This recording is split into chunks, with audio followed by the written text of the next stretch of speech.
Yukos. Male. En man kong. Ông mới đồng ngon mày chịu thế rồi. Ada là chia đi mà bucket mình chia đi loa quạt cơ bucket đi đi. Bucket ở đây. Chỉ nói đàn ba nhà đây en mẹ du gaba nó làm tiền lo giờ còn ngược ga nu gaba giúp buri. Quan cái gì ba năng nữa gần đây là ba cái gia năng cái mai. Quan cái gì ba năng nữa gần đây là ba gia năng cái mai. Quan cái gì ba năng nữa gần đây là ba gia năng cái mai. Gaba đang chơi cờ nó gần nhà cha, nhưng người đi đi ra chiêm bàn. Gaba đang chơi cờ nó gần nhà cha, nhưng người đi đi ra chiêm bàn. Chỉ theo quy chân ta gió mà bên nhà thuộc công an được thế là cùng nhà dài hay là mới lấy chuyện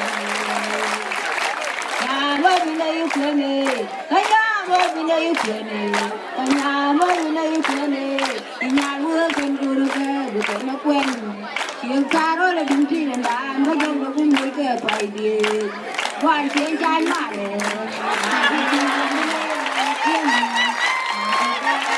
em nó làm cái chuyện gì vậy? Ba cái nằm, xin lại ba cái nằm cái mai chứ. Anh nói là cái này không ai dân vui, cha cái dân vui phò, chỉ có cái chuyện mà quan mệt. Nhà lên, anh cha là cái gì? Cái này là cái tao nói, cha làm ngọc, lúc giờ là cha làm ngọc, nhà cái gì của người nhà chuột, nhìn biết cha coi cái làm cái loa. Nhìn biết cha coi cái làm cái loa, con có cái chuyện mà làm cái loa như thế. Là lên, xem chuyện làm cái nào. Nhưng mà đi nhá, thua loa, loa này cái chuyện cả phải thế, thua loa.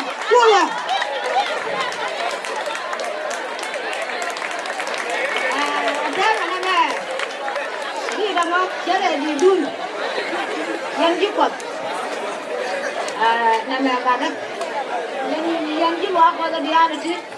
Anh chị làm mà là mới đi được lông, tôi chia cuốn một vài chia lên, cái này cầm chiếu vào là nè, ở đây là mới đi được lông, anh chị là mới đi là được lông, cái mình đi chia mà đi nhà là chứ, ta là đi chung chia được cái thứ này, để cầm gì, cái chiếu quật, chia với chiếu thứ này, Amen.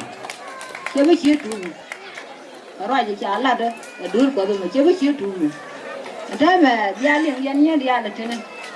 Anh chả cầm có cái dân điếc rồi thế cái ngoại giá liền điên cho bên ở thế mà có tróc có thực cái chuyện của giờ qua cho điên là được rồi ở thế cứ làm cái loa cái quan gạt cái bên cái chuyện của